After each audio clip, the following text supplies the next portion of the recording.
Pada intinya Putra tidak dijual, Putra juga tidak diadopsi kemana-mana. Biarlah dia hidup dengan caranya dia, biarlah dia hidup dengan polanya dia, biarlah dia itu menghibur kita semuanya.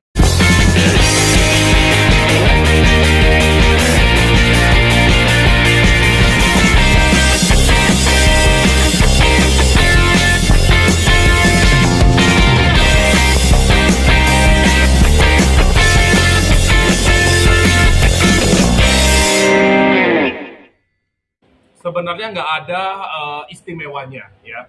Sebenarnya dia tuh sama kayak ayam-ayam yang lain. Dia juga nggak aku kurung, nggak juga aku ikat, nggak juga diperlakukan kayak kalau ada yang petarung itu kan dikasih puding, dikasih apa segala macam, itu enggak. Ini ayam ini ya hidup kayak ayam pada biasanya. Cuman udah garisnya mungkin ya Tuhan menggariskan. Aku bisa kesini, aku bisa kayak gini tuh karena aku berada di titik ini tuh karena Putra, karena ayam itu kayak gitu. Bang, jadi emang Putra itu jinak dari dulu sama. Nah, jadi di mana-mana kan aku cerita. Jadi Putra itu dia punya abang, awalnya namanya Agus. Nah, ada yang namanya Agus ya kan? Agus. Nah, itu awalnya itu namanya Agus abangnya.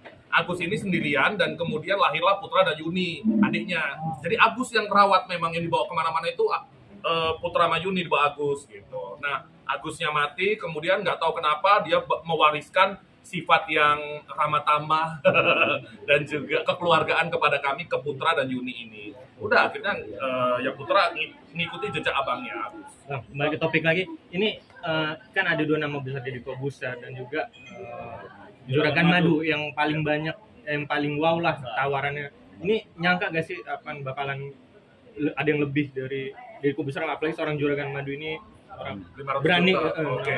Nggak nyangka kok sampai harga ayam 500 juta udah kalah mobil kan kayak gitu. Nah tapi mungkin kan sebagian orang kan mungkin mau mencari hokinya, mencari berkahnya ayam ini. Karena gini teman-teman, artinya kita nggak tahu rezeki kita itu di mana. Makanya ketika kita melakukan sesuatu, ya lakukanlah yang terbaik, lakukan yang paling benar, udah kayak gitu. Sama juga kayak ke ayam, aku juga ke ayam itu aku kayak nggak aku iket, kayak nggak aku aku rebut lah hak-haknya dia sebagai binatang kayak gitulah.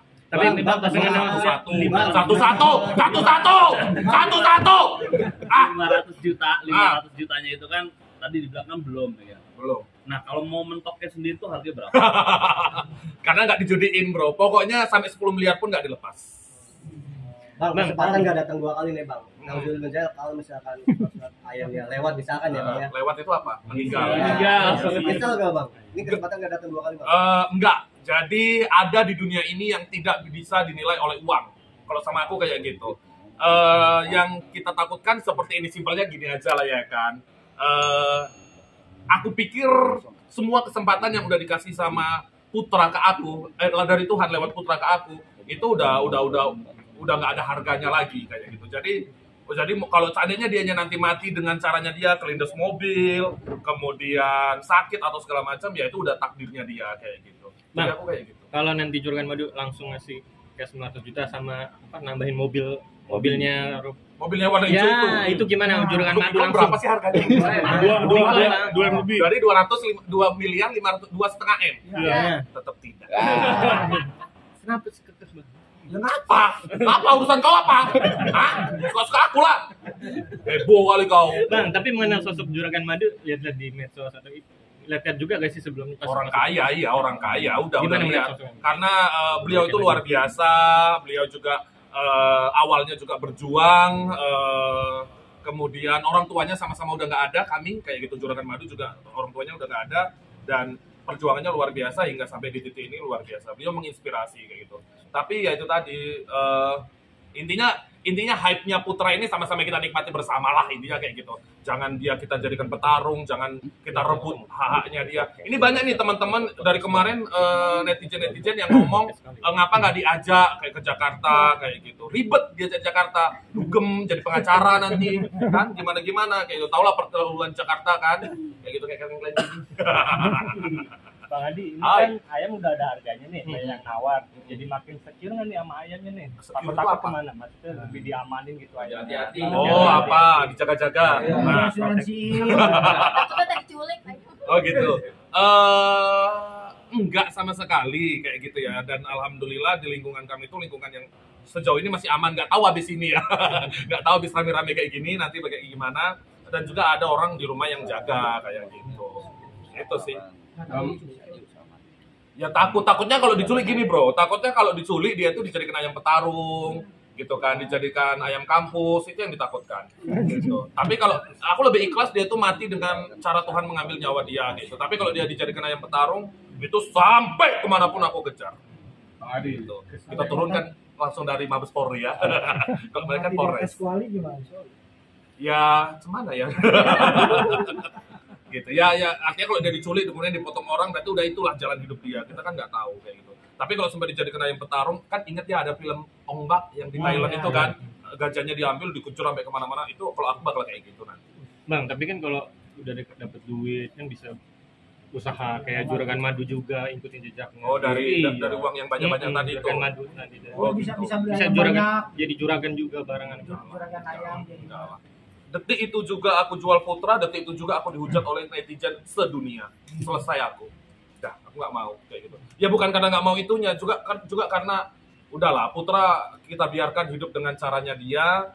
Dia bebas, dia lagi kawin-kawinan sekarang sama Yuni, udahlah kayak gitu. Dia lagi mau madu kasih sama Yuni. Ada yang namanya Yuni. Sampai terakhir yang di konten apa yang sempat jadi meledak banget itu kan dia sampai makan telurnya ini. Bukan telurnya Yuni, itu Oh. itu telur ayam pada umumnya kayak gitu. Ya itu tadi intinya begini bro, kita nggak tahu konten mana kita yang bakal meledak. Kita nggak tahu Tuhan itu nitipkan rezeki itu dari sisi mana, kita nggak ngerti kayak gitu. Mungkin teman-teman semuanya juga, teman-teman media ini juga pernah lah menjalani perjalanan hidup yang tiba-tiba kok dapat rezeki dari sini, dapat rezeki power bank tiba-tiba kayak gitu. Kita nggak tahu kan kayak gitu. Nah jadi pada intinya ya udahlah, melakukan yang terbaik untuk hidup ini kayak gitu.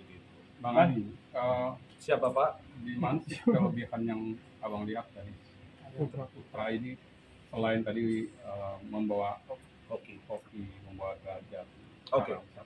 Nah, apa menemukan kenyamanan ketika bersama? gini Bapak, jadi aku sama binatang itu aku ajak bicara. Semua binatang yang di rumahku itu aku ajak bicara, aku ajak komunikasi. Ketika aku marah, ya aku marah. Ketika aku sayang, betul-betul aku sayang. Bahkan aku itu curhat sama binatang. Contoh nih, kan aku udah gak punya orang tua, aku hidup sendirian ya di rumah ya. Jadi aku ketika kita namanya hidup ya kan, aku suka ceritanya sama binatang. Salah satunya Putra, kayak gitu. Dan Putra itu aku kayak aku lagi mau masak, mau segala macam, dia tuh bisa duduk gitu, dengerin aku cerita segala macam.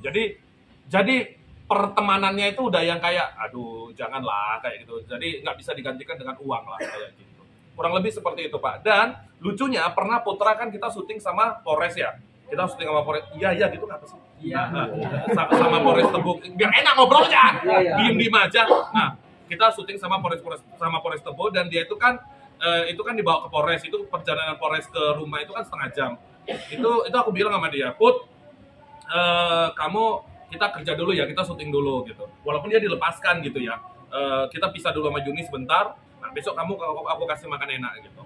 Besok paginya aku belum bangun, dia yang bangunin aku. Ya udah nagih masuk ke rumah, dibangunin aku kayak gitu. Itu Putra kayak gitu. Jadi apa ya? Walaupun hanya seekor ayam, aku pikir aku nggak mandang itunya sih Pak. Jadi betul-betul ya balik lagi adalah dia yang udah merealisasikan mimpi-mimpi anak desa. Asik.